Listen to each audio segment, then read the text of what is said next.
नमस्कार. SK मराठी या YouTube चॅनेलमध्ये तुम्हा सर्वांचं मनपूर्वक स्वागत आहे. तर मित्रांनो, खाद्यतेलाच्या किमतीत मोठी घसरण, जाणून घ्या 15 लिटर डब्याचे नवीन दर. या संदर्भात सविस्तर अशी माहिती आपण या व्हिडिओच्या माध्यमातून जाणून घेणार आहोत.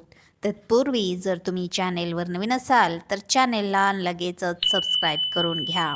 बघा तर मंडळी, खाद्यतेलाच्या दरात झालेली ही घसरण अचानक झालेली नसून त्यामागे जागतिक आणि स्थानिक स्तरावरील अनेक तांत्रिक कारणे आहेत. बघा तर मंडळी, जागतिक बाजारपेठेत पुरवठ्यात वाढ या संदर्भात आपण सविस्तर बघूया. भारत आपल्या गरजेच्या सुमारे 60% खाद्यतेल आयात करतो. मलेशिया आणि इंडोनेशिया यासारख्या देशांमध्ये पामतेलाचे उत्पादन मोठ्या प्रमाणात वाढले आहे. तसेच युक्रेन आणि रशियाकडून होणारा सूर्यफूल तेलाचा पुरवठा आता सुरळीत झाल्याने जागतिक बाजारात तेलाच्या किमतीत कमी झाल्या आहेत. बघा तर मंडळी, आयात शुल्कातील कपात या संदर्भात आपण सविस्तर बघूया.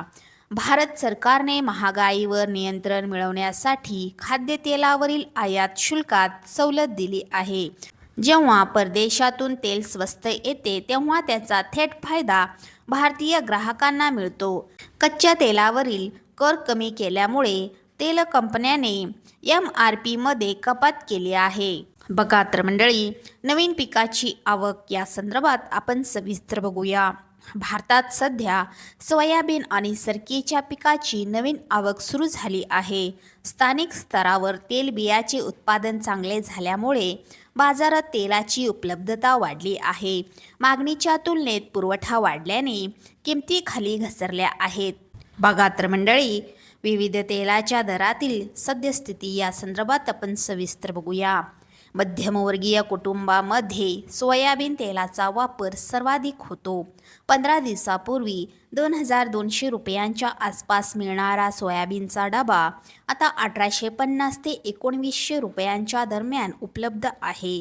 यामुळे महिन्याकाठी लागणाऱ्या किराणा खर्चात मोठी बचत होत आहे. बघा तर मंडळी, सूर्यफूल तेल या संदर्भात आपण सविस्तर बघूया. आरोग्यासाठी हलके मानले जाणारे सूर्यफूल तेल देखील आता स्वस्त झाले आहे. 15 लिटरच्या डब्यात जवळपास 300 ते 400 रुपयांची घसरण झाली आहे.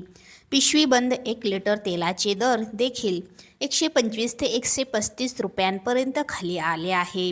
बघा तर मंडळी, शेंगदाणा तेल हे इतर तेलांच्या तुलनेत महाग असते, तरीही त्यात 200 ते 250 रुपयांची घट पाहायला मिळत आहे. गुजरात आणि महाराष्ट्रातील बाजारपेठेत शेंगदाण्याची आवक वाढल्याने हे दर कमी झाले आहेत. बघा तर मंडळी, ग्राहकांनी तेल खरेदी करताना काय काळजी घ्यावी या संदर्भात आपण सविस्तर बघूया. तेलाचे दर कमी झाले असले तरी खरेदी करताना काही गोष्टीकडे लक्ष देणे आवश्यक आहे. बघा तर मंडळी, एक्सपायरी डेट तपासा. अनेकदा जुन्या स्टॉक काढण्यासाठी दुकानदार जुन्या तारखेचे तेल विकतात. खरेदीपूर्वी पॅकिंगची तारीख नक्की तपासा. ब्रँडेड तेलाला प्राधान्य द्या. सुट्या तेलाला भेसळ असण्याची शक्यता जास्त आहे. त्यामुळे नामांकित कंपन्याने सीलबद्ध डबे किंवा पिशव्या खरेदी करा. खाऊक बाजारातून खरेदी. जर तुमचे कुटुंब मोठे असेल तर सुट्ट्या पिशव्या घेण्याऐवजी 15 लिटरचा डबा घेणे अधिक फायदेशीर ठरते, कारण डब्यावर मिळणारी सवलत जास्त असते. बघा तर मंडळी, भविष्यात दर वाढणार की कमी होणार या संदर्भात आपण सविस्तर बघूया. बाजार तज्ज्ञांच्या मते पुढील काही महिने खाद्यतेलाचे दर स्थिर राहण्याची किंवा आणखी थोडे कमी होण्याची शक्यता आहे. जोपर्यंत आंतरराष्ट्रीय स्तरावर युद्धजन्य परिस्थिती निर्माण होत नाही किंवा आयात शुल्कात वाढ होत नाही, तोपर्यंत ग्राहकांना या स्वस्त दराचा लाभ मिळत राहील. चला तर मंडळी, अशाच महत्त्वपूर्ण बातमींच्या अपडेट्ससाठी व्हिडिओला लाईक करून चॅनेलला सबस्क्राईब करा व पेजला फॉलो करा. धन्यवाद.